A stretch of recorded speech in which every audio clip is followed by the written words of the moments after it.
আচ্ছা, আপনার নামটা একটু বলুন। ননীগোপাল দেব। আচ্ছা, আপনার কি প্রবলেম ছিল? ব্রেন স্ট্রোক হয়েছিল হুম। 2024 আগস্ট মাসে। ব্রেন স্ট্রোক হয়ে বাঁ দিকে প্যারালাইসিস হয়ে যায়। তো আমার মাথাও ঘোরাতে পারতাম না। এখন তো আমি একটু একটু করে লাঠি নিয়ে হাঁটাচলা করছি। এখন মোদিকার সাপ্লিমেন্ট খেয়ে অনেক সুস্থ আছি, হাত তুলতে পারছি, হাত মোটা হচ্ছে, খোলা হচ্ছে, সবই করতে পারছি। মানে কথার সমস্যা ছিল আগে? হ্যাঁ, মুখ বেঁকে গেছিলো, মুখে কথা বলতে পারতাম না। বাঁ দিকটা একদম পুরো বেঁকে গেছিলো, কথা কেউ বুঝতে পারতাম না আমি কথা বলতে।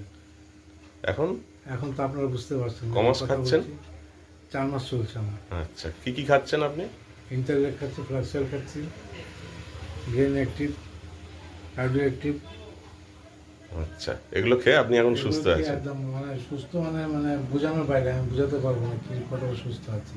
আচ্ছা, এখন হাতটা তুলতে পারছেন, তাই এখন তো? এই যে হাত তুলছি, আর হাঁটা চলা? হাঁটা চলে লাঠি নিয়ে একটু একটু হাঁটছি, একটুখানি। হয়তো আর 2 মাস পরে আমি ভালোই হাঁটবো। আচ্ছা, খুব ভালো বিশ্বাস হাঁটবো। আছে, তাই তো? বিশ্বাস তো অবশ্যই আছে। আচ্ছা, ঠিক আছে।